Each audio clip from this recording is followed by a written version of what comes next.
इस वक्त हम लोग लखनऊ में हैं, उत्तर प्रदेश की राजधानी लखनऊ में। हमारे बीच रिटायर्ड जिला न्यायाधीश बीडी नकवी साहब हैं। जिस प्रकार से देश में लगातार जो है सांप्रदायिकता अपने उरूज पे है और इस वक्त हरियाणा हाईकोर्ट हो या मणिपुर का मामलों को लेकर कोर्ट खुद जो है स्वतः संज्ञान ले रही है, सो मोटो ले रही है ताकि देश का माहौल खराब ना हो सके।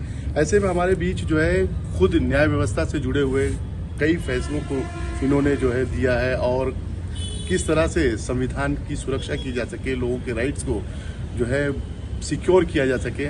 ऐसे में हमारे बीच जज साहब हैं, इनसे पूछा जाए सर, जिस तरह से हरियाणा कोर्ट ने अभी हाल ही में फैसला दिया है सो मोटो लेके, उसको आप कैसे देखते हैं मौजूदा हालात? ऐसा है कि honourable Haryana Punjab high court का जो फैसला है, मैं समझता हूँ ये एक एक्स्ट्राऑर्डिनरी फैसला है। उन्होंने कॉग्निजेंस लिया और जो स्टेट हरियाणा की स्टेट जो बुलडोजर चला रही थी मिनॉरिटीज़ के मकान थे उसको रोका। उन्होंने कहा कि भैया ये तो जेनोसाइड है, इस तरह से एक पक्ष के खिलाफ इस तरह से एक्शन लेना। तो मैं समझता हूँ heads off to honourable Punjab Haryana high court के वहाँ के जज ने ये फैसला लिया और सो मोटो कॉग्निजेंस दिया। ये एक बड़ी बात है, एक बड़ा कदम है और ये दिखाता है कि हमारी जो एडमिनिस्ट्रेटिव मशीनरी है, जो हरियाणा सरकार है, वो कितनी अपंग है और किस तरह से वो एक पक्ष के लोगों को मदद कर रही है। ये सारी चीज़ें एक्सपोज कर रही हैं। जी सर, जिस प्रकार से मणिपुर में जो है हिंसा इतने उरूज पे है, इतने जो है आप देख रहे हैं कि मणिपुर जल रहा है और मणिपुर के लिए जिस तरह से इनिशिएटिव लेना चाहिए केंद्र सरकार को, उस तरह से नहीं, राज्य सरकार नहीं ले रही है, केंद्र सरकार नहीं ले रही है। ऐसे में क्या होना चाहिए? मणिपुर के लोगों के साथ एक तरफ बहुत बड़ा अन्याय हो रहा है और वही मणिपुर शांत नहीं हुआ, फिर हरियाणा जलने लगा। देखिए, ये सारे सीरीज इफेक्ट्स हैं। जो एक पार्टी हिंदुस्तान के अंदर जीती है तो उसका जो बेसिस है, उसकी जो कामयाबी है, वो सब इन्हीं सब चीज़ों से अफसोसनाक बात है।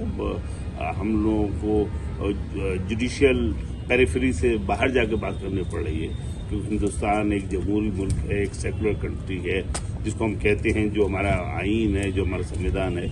लेकिन जो अभी हालात हैं, ये तो बिल्कुल, जैसे आप मणिपुर की बात करें तो वहाँ total failure of administrative machinery रहा और वाकई जो मणिपुर है कई महीने तक चलता रहा और उसमें ऑनरेबल सुप्रीम कोर्ट ने सो मोटो कॉग्निजेंस लिया और उसको स्टेट को वार्न किया, स्टेट से सवाल पूछे, तब जाके कहीं कुछ मशीनरी एक्शन आई और ऑनरेबल सुप्रीम कोर्ट एक कमेटी बना दी है मणिपुर में जी। वो कमेटी सब मॉनिटर करेगी।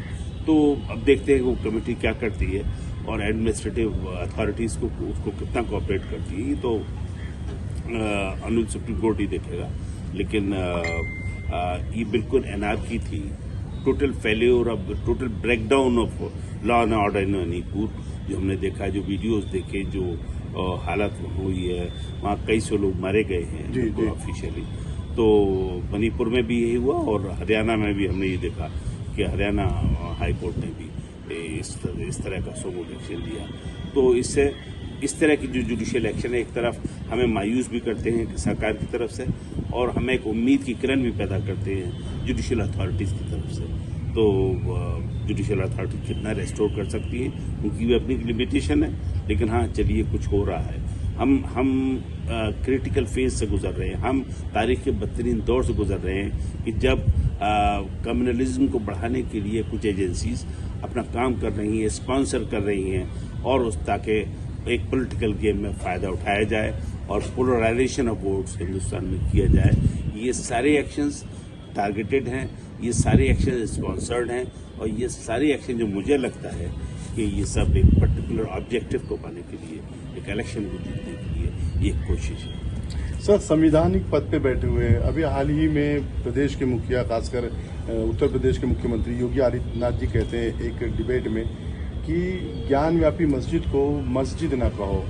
तो जो मामला न्यायालय में विचाराधीन है, क्या एक संवैधानिक पद पे बैठा हुआ व्यक्ति इस तरह की बात कहे? कहाँ तक आपको लगता है कि जायज़?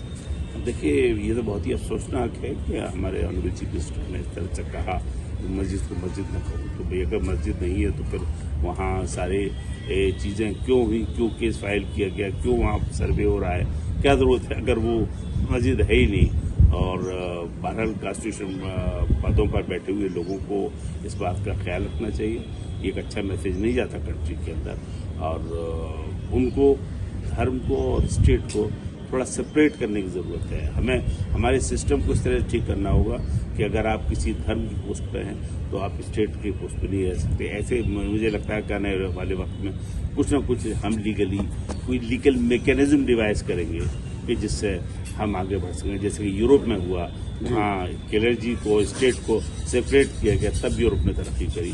और आज जो हम दुनिया में देख रहे हैं, इक्वलिटी फ्रेटर्निटी के जो नारा था जिसकी वजह से सारे चेंजेस आए, वो नारा इसीलिए मजबूत हुआ और दुनिया में चेंजेस आए। जी सर, मुझे सिर्फ एक सवाल पूछना था। जिस प्रकार से बाबरी मस्जिद का फैसला दिया सुप्रीम कोर्ट ने, उस फैसले में ये भी कहा गया था कि उन धार्मिक स्थल जिसके उसमें ताबे में है या जिसके कस्टडी में है वो उसी का रहेगा। अब इसके बाद कोई जो है धार्मिक फैसले इस तरह के नहीं होंगे। फिर भी ज्ञानव्यापी मस्जिद और मथुरा की मस्जिद, दीगर मस्जिदों की बातें उठ रही, कहाँ तक आप इसको, क्या ये कंडेम्ड ऑफ सुप्रीम कोर्ट नहीं है? देखिए, ये बहुत ही अफसोसनाक है कि ऑनरेबल सुप्रीम कोर्ट का एक जजमेंट बाबरी मस्जिद केस में आया। उन्होंने कहा कि आइंदा के लिए सारे दरवाजे बंद करे जाते हैं और अब कोई किसी भी रिलीजियस प्लेस का डिस्प्यूट कोर्ट एंटरटेन नहीं करेगा। लेकिन अफसोस की बात यह है कि हमारे इंडियन कोर्ट्स ने इसको एंटरटेन किया और सर्वे का ऑर्डर करे। मैं समझता हूँ ऑनरेबल सुप्रीम कोर्ट इन सारे एक्शंस को, इसकी मॉनिटरिंग जरूर करेगा, उसको देखेगा कि ये किस हद तक सही है, गलत है। ये उसके ऑनरेबल सुप्रीम कोर्ट के डोमेन की बात है।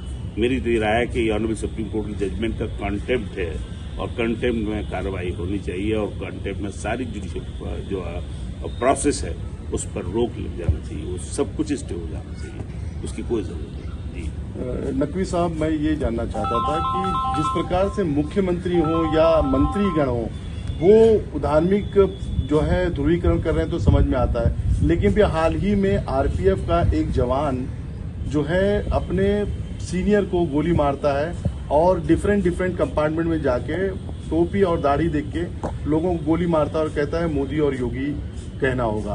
तो ये कहाँ तक आप जो है, आखिर इन ऐसे लोगों को आतंकवादी क्यों ना घोषित किया जाए? नहीं, ये गुलाम साहब बात सही है और वो वीडियो सबने देखा।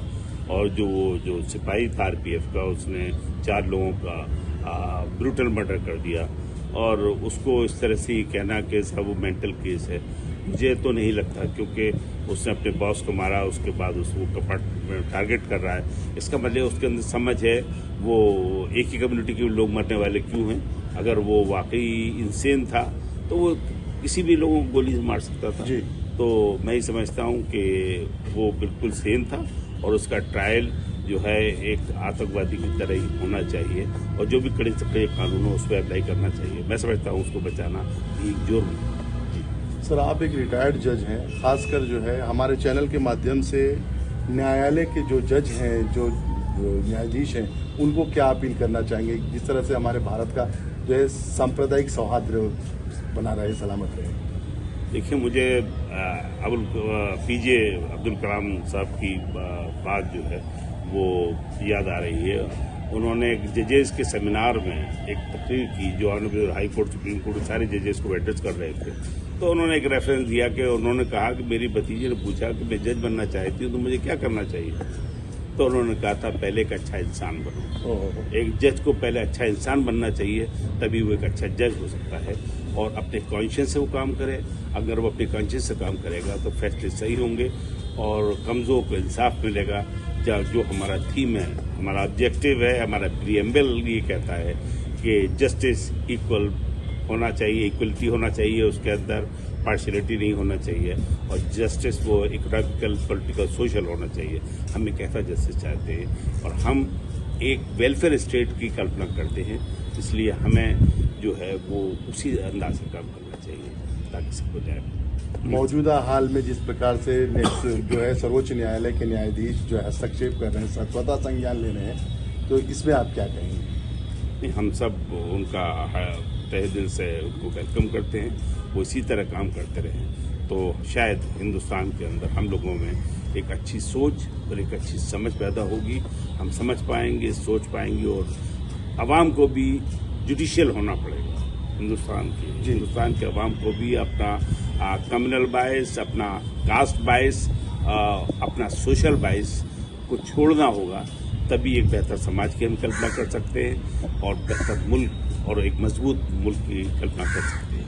जी। ये हमारे बीच न्यायाधीश, पूर्व न्यायाधीश बीडी नकवी साहब थे, बड़ी बेबाकी से अपना पक्ष रख रहे थे और बता रहे थे कि समाज के सभी फर्द को, सभी व्यक्ति का दायित्व होना चाहिए कि किस तरह से जो है स्थिर मानसिकता के साथ और किस तरह से अपने भारत को सशक्त बनाया जा सके, इंसाफ के साथ, भाईचारगी के साथ, बंधुत्व के साथ रहा जाए। धार्मिक जिस तरह की उत्पीड़नाएं हो रही हैं, जिस तरह से जातीय उत्पीड़नाएं हो रही हैं, परप्रांतीय लोगों को सताया जा रहा है, ये सबसे अगर हर व्यक्ति दूर हो जाएगा तो हमारा राष्ट्र मजबूत हो जाएगा। मैं सैयद गुलाम हुसैन आमिर के साथ लखनऊ से RSS टाइम्स के लिए। हमारे चैनल के साथ जुड़ने के लिए सब्सक्राइब करें और बेल नोटिफिकेशन दबाना ना भूलें।